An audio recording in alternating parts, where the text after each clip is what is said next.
And so we begin the real Castanor run. A long, contiguous series of conquest missions, some development, some other things here and there, and no real stopping point. At least not until the very end. So what are we hoping to accomplish today? We'll find out. We have two real starting points. One, invading Corvia, and two, trying to fix the country up a little bit. After all, we do still have a lot of devastation. Firstly, we can peacefully vassalize the Forge Master Union, and the reason I would do that is because I could invade and release Kugdir, but unfortunately they have some provinces over here, which makes that pretty much impossible, because I don't have a colonist, so I can't colonize this province, meaning I can't even take that stuff. So if I'm going to need a Dwarven subject in the Serpent Spine, I might as well make my own. It's not our top priority, but it wouldn't be good to allow our aggressive expansion to decay too much, so we should invade Corvia.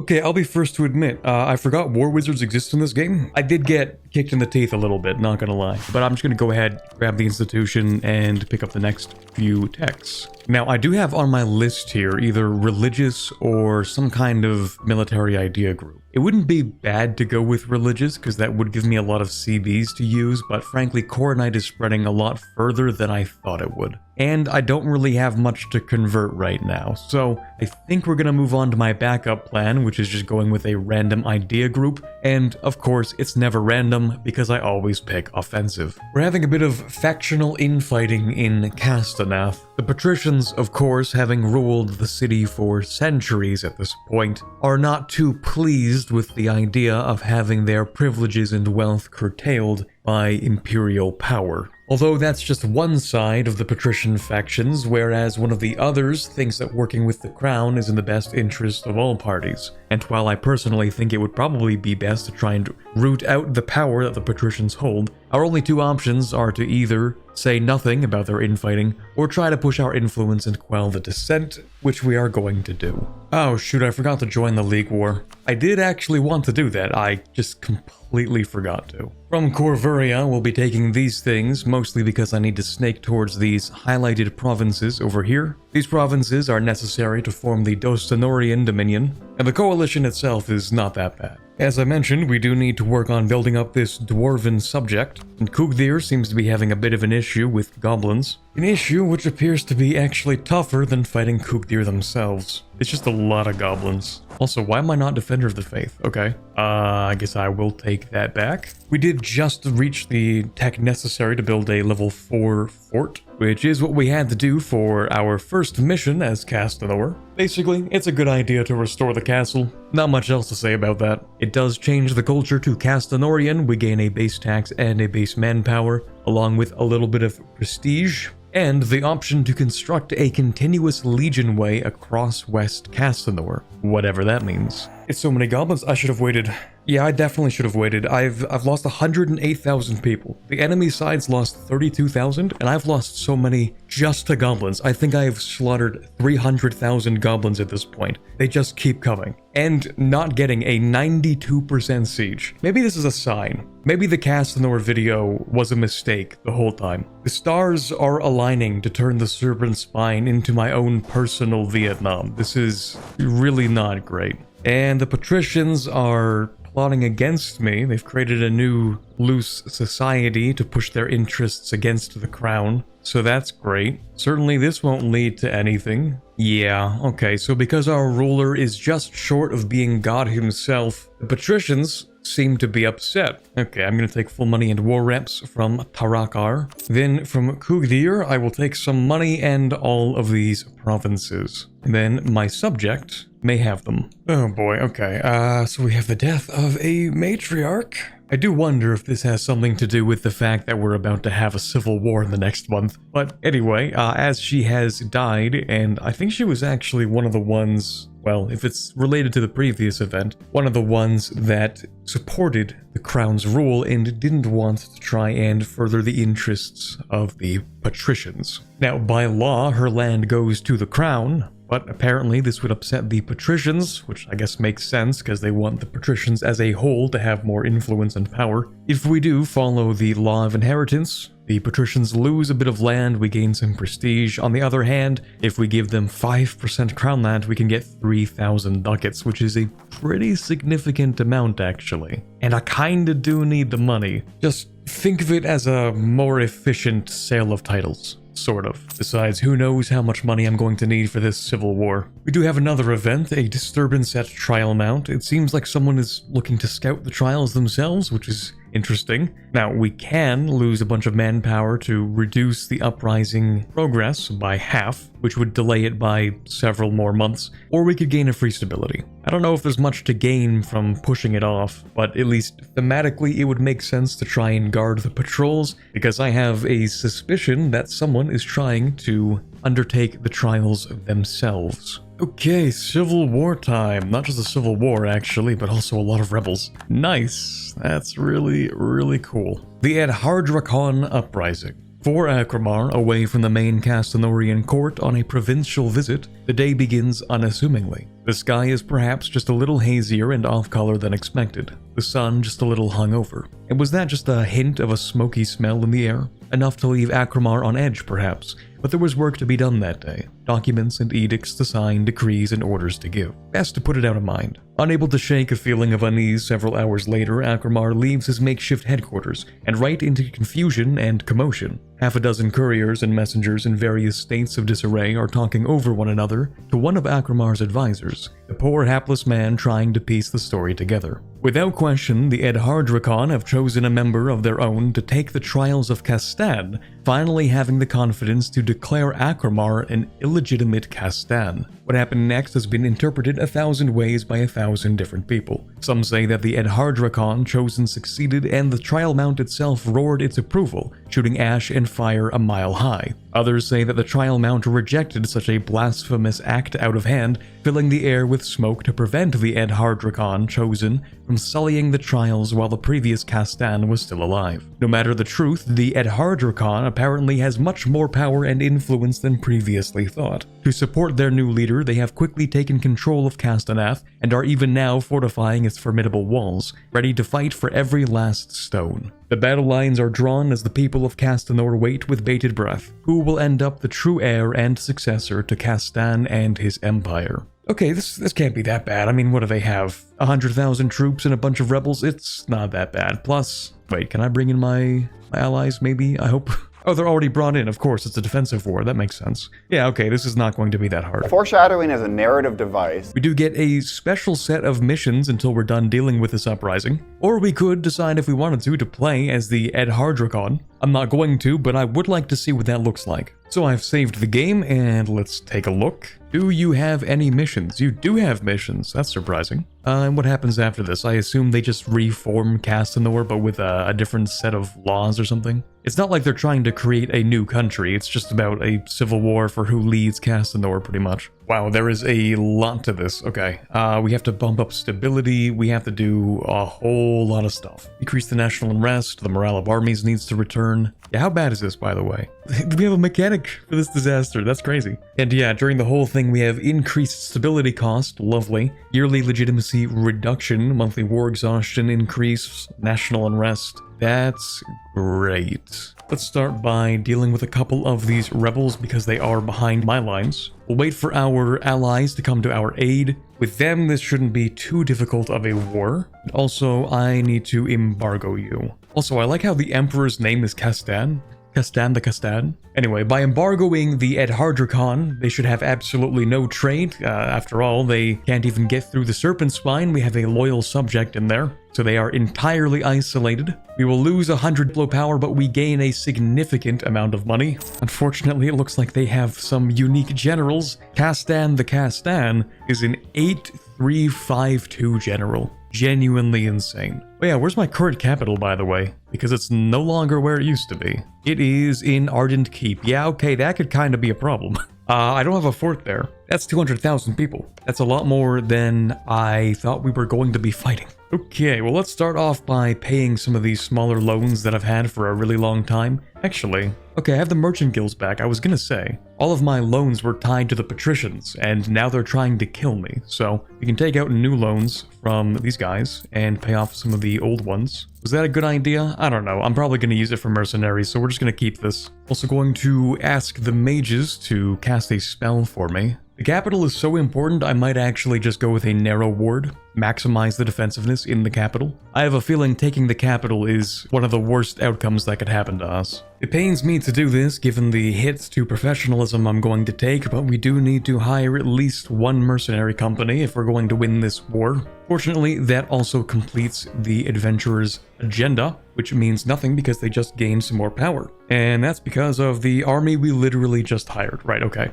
Actually, what's interesting is you don't have any morale right now. What did you do? Swapped every single unit type, maybe? Interesting. Interesting gamble. We'll see how it plays out. Okay, we have stack wiped one of their armies. Really lucky for us that they decided for whatever reason to swap the unit type that they're using. That is an AI classic. That should mean, actually, that we can probably kill off their generals as well. We have to do that for a mission. And so if I can just really quickly go in there and destroy a whole bunch of their armies, that would be lovely. Yeah, the peasants aren't super happy. Okay, we're gonna send in the army to increase our claim strength. So because of the current claim strength, every Edhardrachon owned district of Castan gets increased defensiveness like crazy. Okay, that's really neat, I guess. Okay, adventurers, I'm going to need to take this away because that is increasing the stability cost by way too much. Then we can bump it up twice. And we're also going to want more legitimacy. I might as well just bump that up while I have the mill points. We can finish off this mission, essentially securing the loyalty of the home front so we can actually fight properly.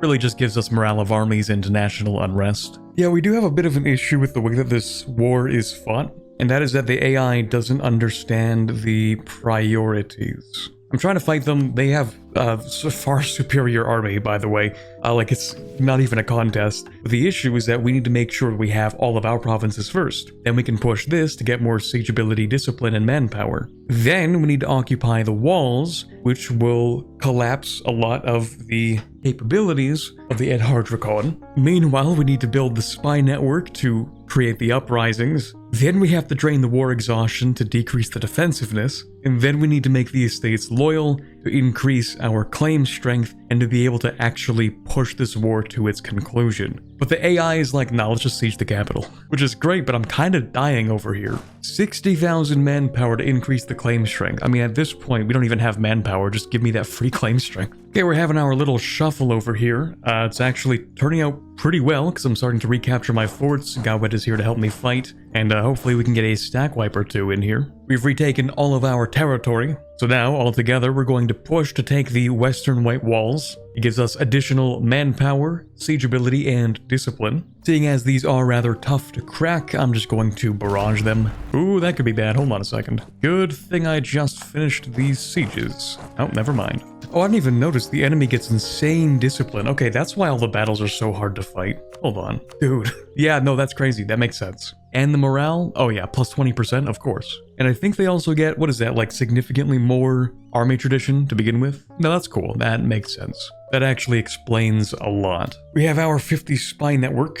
We can use that to secretly support the loyalists within the enemy-held territory. Lose 100 Diplo power, but they do get a couple of rebels. Honestly, that is not a lot of rebels. Anyway, and that should be the decisive blow to the enemy. That was their entire army in that last battle, and they just lost, leaving them with only 82,000 troops. Our claim strength is not too great though. They have captured a pretty large amount of territory. But anyway, we should be able to recapture some of the provinces we need from the White Walls. Ooh, yeah, we're probably gonna seize some of the nobility holdings as well. Kinda need everything we can get. We just stack wiped the army that Castan is in. In fact, we should only need one more battle against the Castan for another mission. If only we could actually reach them. But their capital should suffice. Let's go, we have captured one of the enemy generals. And we could actually decide to gamble it and see if they're willing to fight for us. But I don't think we actually need them at this point. Would have been nice to have them earlier on, because that is a 2660 general. Not bad. Unfortunately, their only atonement will be through death. And with them gone, we get additional cav combat ability and land leader shock. This is the last stand of the usurpers, left with an army of 38,000, one of their generals captured, and the Castan beaten for the 5th time. It is a really, really good general though. Okay, maybe we can have you.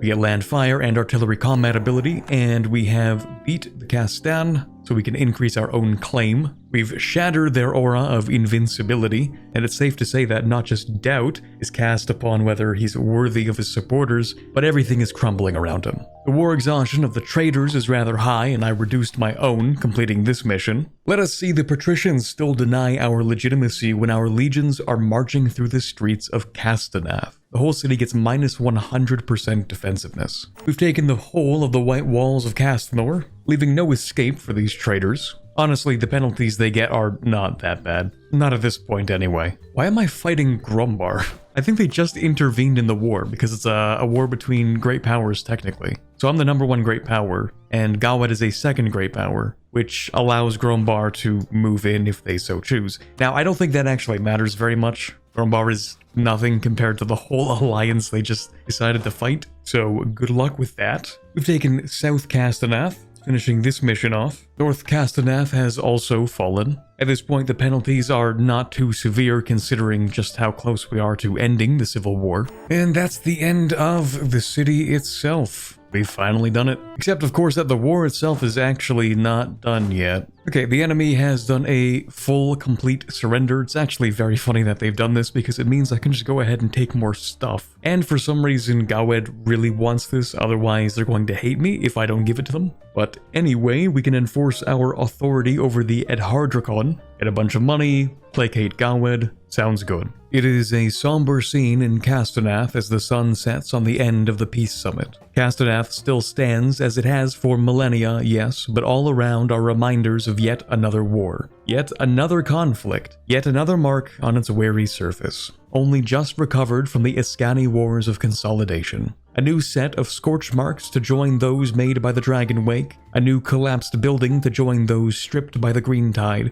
and destroyed by Mage Fire during the Wars of Consolidation. But at the least here was a chance for a reprieve from destruction, a chance to move forward again. Representatives from both factions are present, the energy a mix of disappointment and fear from the Edhardrachon side, while the Castanorian contingent emanated tired victory and satisfaction. The terms were unconditional. Castanor was to take full control of Edhardrachon territories, with the society disbanded and their upstart Castan stripped of their title and shuffled off to a quiet retirement. The few loyal patricians were to be rewarded, while the traitorous ones were stripped of their titles and belongings. Castanor stands united once again, but for how long? The patricians represented the last remaining vestiges of true Castanorian culture and its legacy. The Edhardrachon Uprising, the last gasp of an ancient dragon, once powerful but waylaid by age. The advent of a new generation was at hand, but only time will tell if it can reclaim or surpass the legacy of Castanor. Regardless, Castanor stands united,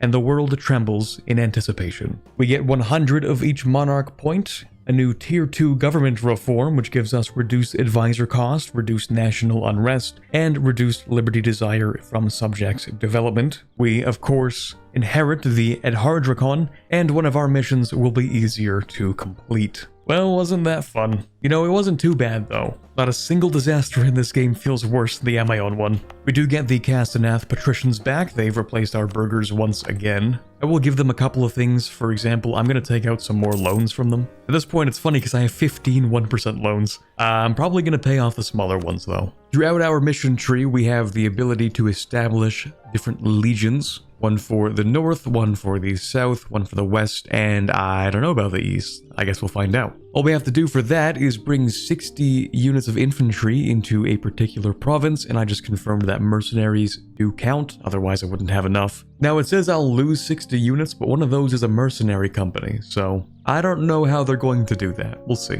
Anyway, as mentioned, we're just making a legion to crush all resistance in the north. We get a subjugation CB on Vorin March, and Balmeyer gets the Castanorian Legion base until the end of the game, giving it additional supply limit. We get yearly army professionalism, really good to get that started as early as possible. We also get that yearly army tradition and reduced local unrest, plus an event. Oh my god, it actually just takes the infantry out of the army. It just steals it from the mercenary company. That is hilarious. I guess we don't need that anymore. So we get to choose one of these legions. Okay, wow, we have a lot of these. Dragon Flame, Sword, Shield, Giant's Bane, etc., etc. Ooh, Giant's Bane? You know we're gonna have to use a Giant's Bane one for the north. It's only reasonable. Apparently, these legions also don't cost any professionalism to hire, so that's nice. Oh, is that a whole mercenary company that is, in fact, entirely free? It does reinforce very slowly, though, so maybe that's kind of the drawback. Nice to have, though. The only downside is that it literally can't stand anywhere. Nice. Okay, and now that we have a legion, we can get the Legion Way. I see. So what happens if we decide to build the West Castanor Legion Way? Okay, we can see that a bunch of these end up getting surveys, okay. And then we wait and then it works, I guess? Supply limit, trade value, 50 crowns per section of the Legion Way. That is expensive. Okay, I guess that's what I'm spending my money on for now. Legion Ways aren't bad, actually. I thought it would just be additional movement speed, but you do get supply limit and trade power and province governing cost reduction. That's pretty good. It was kind of a toss-up between either invading Urdia or vassalizing them and integrating them in 10 years. I'm just gonna vassalize them because I can't really be bothered to go to war with the dwarves, and I don't think it makes that much of a difference. We're probably going to have to wait 10 years anyway. Now, the Civil War may still be fresh in the minds of our people, especially considering the devastation I don't think has actually disappeared completely yet, but still, I feel like we've been at peace for too long. So we're going to start invading the Deep Woods. Not really because I need to invade the Deep Woods, but mostly because I need to be at war with Grombar so that I can pry them away from Vorin March, who is perhaps the most well-defended country on the planet, with both Grombar and Laurent, the second and third greatest powers, pretty much guaranteeing their independence. And these guys are super behind on tech, which is why I don't really mind fighting them. It did take a lot to get Grombar out of the way, but we can get full money and we'll break that guarantee. As punishment for their previous transgressions, Tugund Darak will be sentenced to unlimited suffering. I don't actually need this territory, but I do to send a message. However, this territory isn't really stuff that I can actually use, so we're going to give the Wood Elves limited autonomy under the Castan. And so of course my friend Gawad here has decided to do the funniest thing imaginable and guarantee Vorin March instead. I am at a loss for words. I don't even know what to say to that. You know what, actually, I do know what to say to that. I'm gonna request relative as heir, and we're gonna see what happens at the end of that. So, new plan is gonna go something like this. I'm going to declare war on Corvia, which of course is allied Grombar because that just makes life super convenient for me. Anyway, we're gonna call in Gawed. I do have to invade these guys anyway. At the very least, when I'm close to finishing this war with Grombar, I should get the opportunity to finally declare war on Vorin March for subjugation. I won't be able to call Laurent in, but I don't think that's too big of a deal as long as I manage to beat these guys up in the south. I think it's probably best for us to grab dynastic administration. We do have our espionage ideas, so the corruption will be completely nullified. Yeah, that's great. Well, this heir is about as good. Less balanced, but we can fix that. At the very least, we do get the chance to give them additional stats. Diplo and a chance of admin, hopefully. Just the Diplo. Okay. Before I forget, I actually do need to break my alliance with Ovdal Tungur, because I need one of their provinces for the Dostanorian Dominion, and they're probably not just going to hand it over. We'll ask for some money, of course, and then we just have to break the alliance. I'll go with a short truce with Grombar, just a little bit of money. I actually need them to keep their alliance with Corvia. Okay, now we have our perfect opportunity to subjugate Vorin March. Did a little developing to finish off this mission because I was kind of tired of waiting for enough prosperity to build for me to just move on with the entire mission tree. It does also give me extra crown land, which is nice. The mission is mostly about how cool we are, being the first and greatest human empire, bearer of civilization, etc., etc. To live up to that legacy, we have to develop the heartland of Castanor, which is Inner Castanor, of course. We get 20 prestige, which will translate into 20 of each point, and we also get an additional 50 admin. We've long since finished this mission, the legacy of Castan the Third Dwarf Friend. That's what this subject was for. During Castan the Progenitor's reign, that's the first Castan, Balgar and his dwarves helped Castanor. Balgar, I believe, is actually a god on the Pantheon, maybe. Pretty sure he's one of the Region Court guys. The dwarves helped make a bunch of stuff like Steel Hill, Balgarton, the Dragon Forge itself in Castanath. So there's a long history of the dwarves and humans working together, and we should start a new chapter in that friendly relationship with the dwarves. We get a small minority of dwarves in South Castanor, and our dwarven friends get the same effects but with humans. Now, Aranan, I don't think I'm looking for a super long truce. I know I'm looking for these two provinces, and I want them to... Actually, do I want them to break that alliance? No, you need to keep that alliance, in fact. Never mind. Because if I do that, then I can also ask for money and war reps. You'll see what I mean. Alright. So, the question becomes... Oh, I actually can invite you into this war. Okay, that's perfect. I was gonna say, wait a second, they're still guaranteeing the independence of Vorin March. And unfortunately, we're not at like the 25% war score that disqualifies them from joining. But they're just totally cool with joining the war anyway. Alright, sure, why not? I don't think that's how the game is supposed to work, but I'm not going to complain. It went from guaranteeing a country to immediately declaring war on it within the span of a day. Master of diplomacy. Okay, Dame's Crown, just gonna ask for money, war reps, and break a few alliances, that's cool. That's gonna let us finally finish the war with Corvia. It's very unfortunate that the capital itself is incredibly expensive to take, but fortunately it's not a huge deal because of what I have planned. Oh right, I actually forgot there's a really important mechanic I have to use. See, we don't really care for goblins all that much, so we're just gonna kick them out. Yeah, that's it. It saves me points on culture conversion, and that's pretty important considering just how much we have to culture convert in this run. Incredible stack wipes happening here in Laurent. Sheesh. That was, I think that was 41,000 stack wipe right there. Very nice. Okay, so the legions are requesting a bit of a break. Okay, I suppose we could probably do that. Could have peaced out a long time ago with Laurent, but I felt like they just hadn't really suffered enough. So I had to, you know, go ahead and fully occupy them. I will be demanding war reps as much money as possible, break their alliance with Wex, of course, and humiliate on top because I'm a little bit afraid of expanding faster than my rivals can. And so just in case I don't have any more rivals in the next 10 years, at least I will have a little bit of power projection. And finally, after all that, we can get our subject. Exploited a little bit of tax dev so that I can start upgrading Bal Dostan to the 2nd tier. It's necessary for a mission, unfortunately. The truce with Grombar is up and they could join the coalition, but I don't want them to. So we're gonna declare war. This time I might even go with Reconquest, because my aggressive expansion could use a little cooldown. Corvia, I really just want a white piece with, actually. I've been fighting on borrowed manpower this entire time. I could hire mercenaries, but the problem is I kind of want to keep my professionalism. We do have a mission for which I need at least 40% army professionalism, but according to the reward, the more professionalism we have, the less harsh the modifier we get will be. And since it lasts 10 years, getting minus 10% discipline kinda sucks. But on the bright side, I did just pick up this next admin tech, which gave me a whole bunch of governing capacity, so who knows, maybe I can actually finish stating the entirety of Iscan. Ooh, hey, you know what? I actually don't mind that previous heir dying anymore, that is totally okay. Yeah, we'll take that, thank you. We're now in the Age of Witch Kings, which is good because, yeah, I'm gonna need that extra absolutism. And that admin efficiency, of course. Speaking of absolutism, yeah, we're gonna have to fix that. Okay, let's do something about that. If you can believe it, this is a full peace deal from Grombar. A full 100%, including the reductions you get from the Reconquest CB, of course. I'm not really complaining, this is everything that we need for a mission. Not much flavor text for this one, just gotta restore Castanorian influence to the north. That's what all this stuff is for. We just lose a little bit of unrest and a little bit of separatism. And of course I will hand them all of the stuff up here. And we can convert Vorin March into a Castanorian dominion.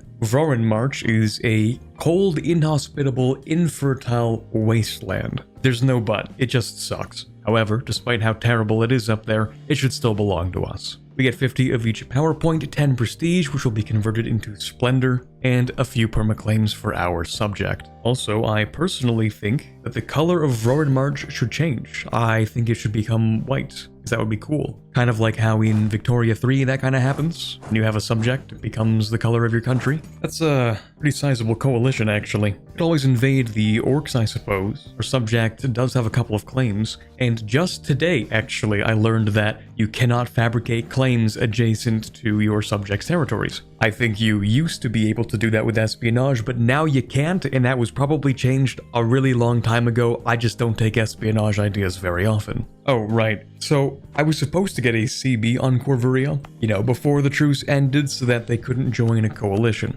And here we are. Well, actually, I might be able to salvage this. We just need to bring this to level 2 so we can finish off this mission. Bal Dostan was named after Dostan the Explorer, the one who led the Castanites out of the deep woods and into Escan after many years. After the arrival of the elves and the subsequent fall of Castanor, Bal Dostan was elvenized as Arca Corvur, or Castle of the Corvurians. And the mission mentions in recent times there are rumors of corrupted blood and unnatural darkness within the Citadel's depths. If you want to learn more about that, you should play Corvia. We unlock the ability to construct another Legion Way. The province itself also receives a base tax and a base manpower. We'll also end up getting 10 additional Splendor because we are at the prestige cap. I've just grouped up my army here to get at least 60 infantry in the south. That should allow us to finish off the following mission, the Legion of South Castanor. There now lies nothing between a legion and the battlefield other than the official approval to deploy them. Now we get our permanent claim on Dostanor and Daravan's Folly. The province our troops are gathered in gains a Castanorian legion base modifier, same as the one that we got up in Balmire, and we get to proclaim another legion.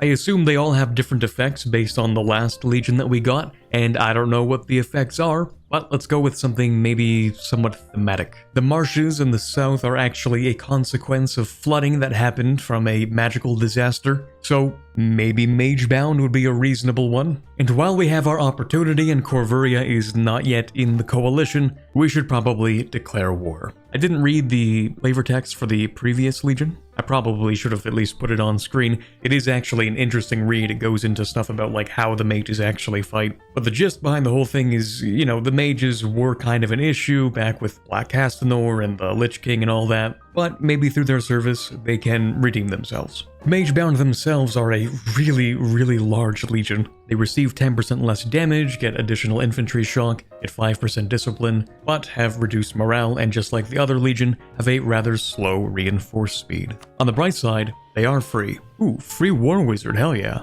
And we're getting it because of the Magebound Legion. Forgot to mention the Emperor did actually die, and our new Emperor is a powerful mage, but will still have to undergo the Trials of Castan. If he refuses, we get national unrest, he loses prestige, and we lose legitimacy every year. Except, actually, the prestige hit is not that bad, the legitimacy's barely even noticed, and the national unrest also does not matter that much. But there's no way we're going to have the son of the first new Castan decide to not take the trials. We have 3 options for our oath. We can go with the top one, which gives us a truce with one of our rivals. It's also the most likely. The second one is the least likely, but could give us the righteous personality. Not too useful because that just gives us, I think, +1 yearly legitimacy. I do like the last one, but it's more of a gamble than this one. And we love gambling. Let's go. Easy. We're back to the dragon encounter. Hopefully the thing we did last time still works. Be as non-threatening as possible, and we'll give it some exotic treats. And then we can either use hand motions or a simple spell. Well, the hand motions worked last time, but it would be funny to see how the spell works out. No, wait, maybe it spooks it.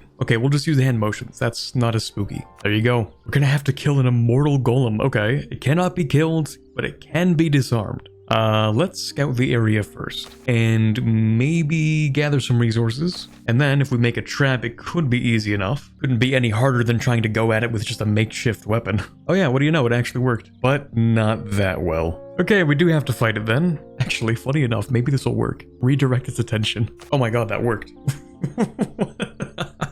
Okay, yeah, sure, why not? Coronation of a new Castan, let's go! We do get the oath, we do get an additional point, along with 50 admin, 10 prestige, which doesn't really give us anything, and then free war taxes until he dies. I actually forgot about that. I'm pretty sure we had that the whole time and I just didn't use it. From Aranen, we'll take full money, war reps, and these 2 provinces. With Grombar, we want a relatively short truce. I'll just go ahead and ask for a bunch of money. Not even war reps, because I suspect we will be declaring war on them before the war reps will even be done. Plus, they actually don't make that much money. Our ruler is quite good at illusion, and there is a magical project for it. I don't actually know what most of these do. Now, I know at some point someone would say, hey, just go necromancy and make him into a witch king, and we absolutely could do that. It just feels entirely against the idea of Castanor. or at the very least against the idea of not having a second Sorcerer King. We absolutely could, it's just more of a role-playing thing for me. If I wanted to play Lich King Castanor, I would just play the Black Domain. That is quite the coalition. I may have bitten off more than I can chew, but it could always get worse. To restore the Dostanorian Dominion, we are going to have to go to war with Ovdaltungur. We don't have a lot of manpower, but we can call in our ally Varamhar. Guess I can call in Gawed as well? Sure. I mean, it's not like they want anything. We get our admin efficiency, that's nice. Oh, I just realized that the legions are in fact not free. They just take from your taxes. We are getting negative money per month in taxes, let's go.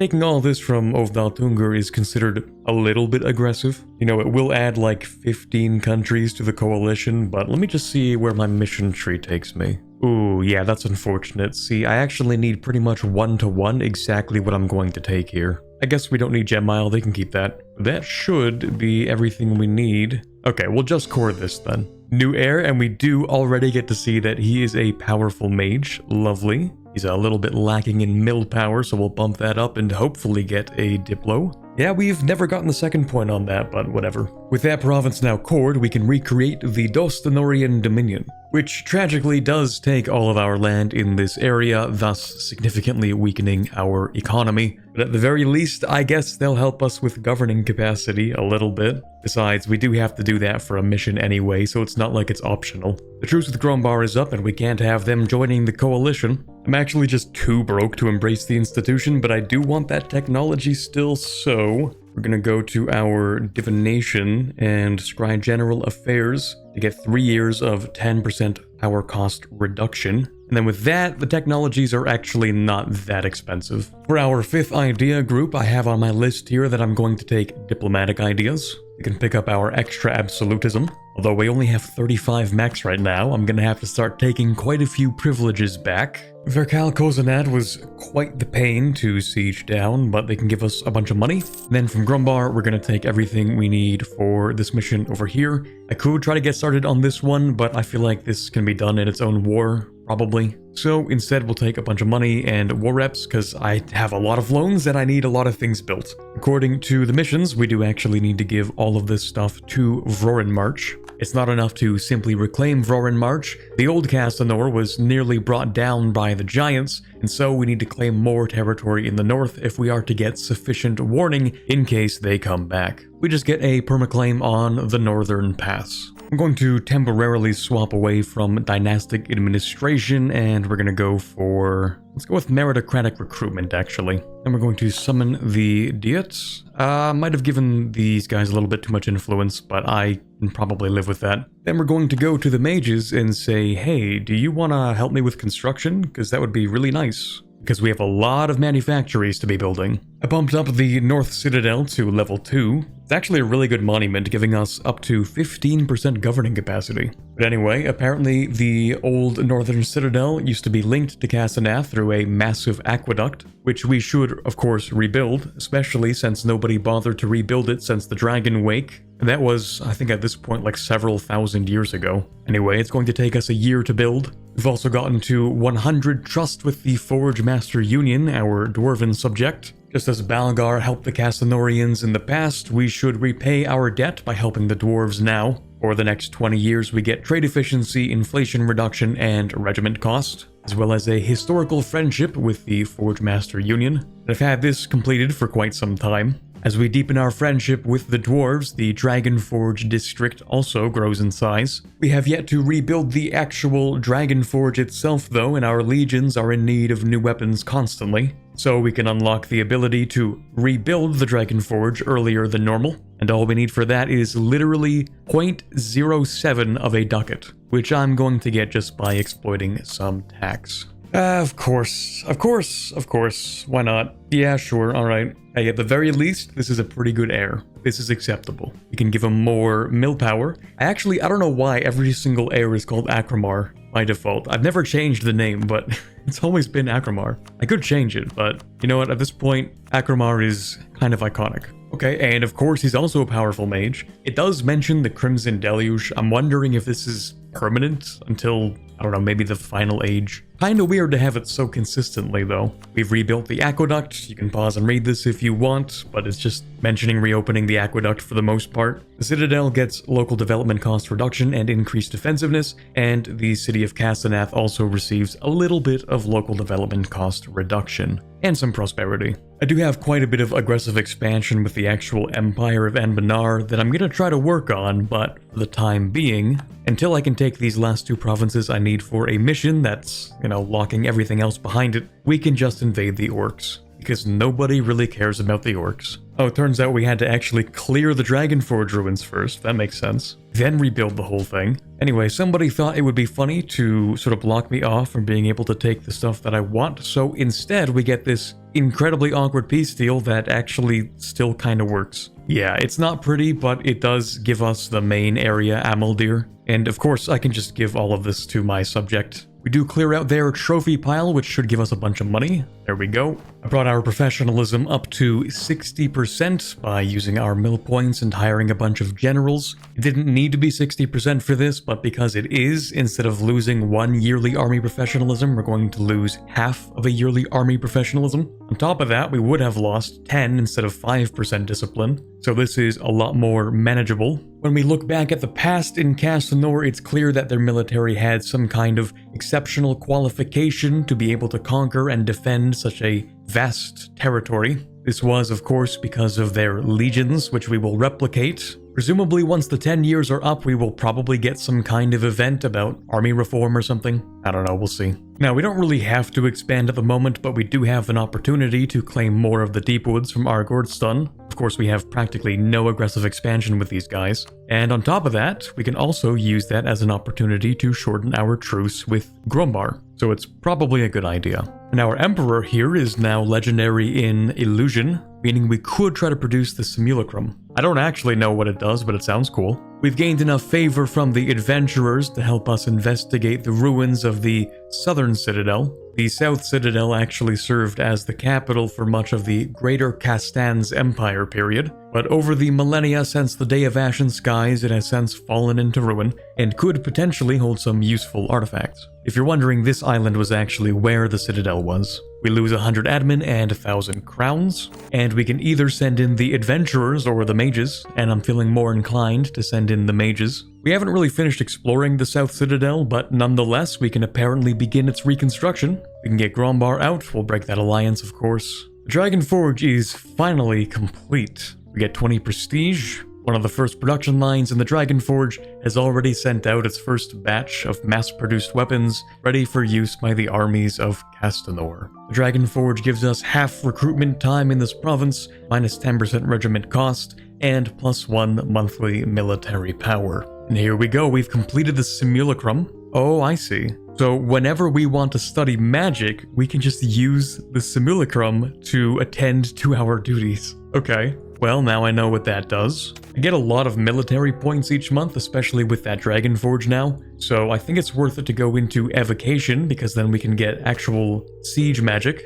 Having restored the South Citadel, we can choose to move our capital there, or we could choose to move it back to the North Citadel. I actually forgot that it had moved to South Castanor after the Civil War, but I think I like the modifiers for the North Citadel better, because that gives us minus 10% province war score cost, whereas the benefits for the South Citadel are not nearly as good, and if you split your time between the both of them, it is actually better than going with the South Citadel, but then I don't get the province war score cost. I wanted to wait until I had enough points for this before I pieced out with Argordstun. That brings our province war score cost down to minus 40%, and so we should, in theory... Oh, hold on. Okay, so for some reason we can't take that. Okay, whatever. Thank you. That's really cool for Amhar. But anyway, we're going to take all of this stuff for our subject. Also going to take a bunch of money and war reps. That's it for the West Deepwoods. I'm going to create another subject over here in the East Deepwoods. Probably this one. And we just finished culture converting a province, which actually allows us to complete this mission. Just a little standalone one when you have over 2,000 development in Castanorian culture provinces. With the rebirth of Castanor comes the need for a rebirth of its culture. By fostering the revival of Castanorian, we can start to grow into the state we are destined to be. And it's quite a good modifier as well. We get another minus 5% province war score cost, 2.5% admin efficiency, minus 5% liberty desire in same continent subjects, plus 5 vassalization acceptance, and minus 10% culture conversion time. Also, when you click on it, it gives you the level 2 version. Okay, nice. So the more culture conversion you do, the faster actually you can culture convert. Also got a level 3 military engineer so we could finish off this mission. We're going to invest in the Dragon Forge to make sure that we don't just produce weapons on a massive scale, but also do research and development in our brand new Institute of Metallurgy to keep up with the rapidly changing landscape of modern warfare. For 100 military power and 1,000 crowns, we get 10% land fire damage and 0.1 infantry fire for the rest of the game. As we delve deeper into these South Citadel ruins, the adventurers have found a door that they can't open since it's been reinforced with abjuration magic. Instead, the Castan himself will have to directly lead the expedition. And we do have loyal patricians that will assist us in this endeavor, but I think our advisors are probably skilled enough. We've also successfully gaslit the coalition, which is perfect because I do need to declare war on Ashenient and basically declare war on the Empire itself anyway. I'm going to quickly take out another loan so that we can embrace the institution in a month, I suppose. It did kind of take a while, but it's not that bad. Okay, Ashenient, let's get this over with. Man, Gowet is actually not that strong, are they? 100,000 troops? Kind of feels like it's not that much. But anyway, actually, I've changed my mind, and I've decided, Gowed, you're going to get another heir from me, thank you. You did get rid of the old one, but that's okay, I can forgive you for that. Now, let's take this stuff. So the thing about this peace deal is that I actually don't want to take very much. In fact, what I should be doing is allowing my aggressive expansion to tick down so that I can ally some of the electors and then go to war with the Emperor and dismantle the Empire eventually. So to do that, I'm just going to have to take what I came here for. With that being said, I think this would be a good spot to end off today's video. Sometimes when I record for days, I tend to forget just how much footage I've gathered, so I imagine this video is already pretty long. But thank you very much for watching. If you want to leave a like on this video, I would very much appreciate it. I don't remember if I was going with like goals on these, but if we could get this video to, let's say, 3,000 likes, that would be amazing. Of course, the next part of the Castanor playthrough will release next week regardless, but I would really appreciate it. And if you've made it this far but aren't subscribed yet, I'd recommend going ahead and doing that. But for now, this is Corbett signing off, and as always, have a fantastic day. I'd like to give a big thank you to all the patrons for this month. All these people do get early access to videos for as low as $1, so I'd like to give a special shout out to those who decide to donate more than that. So thank you Erica, Baby Cow, Born to Dunk, Le Quebecer, Mikhail Sample, Nick Steffel, Princess Rhea, Hubrute, A.G. Forero, Ben Mottram, Quiet Guy, Rossette, Torvalved, Ambient Cyan, Elysia Tutz, James Levy, Luke 78776, Stalin DLRP, and Robert.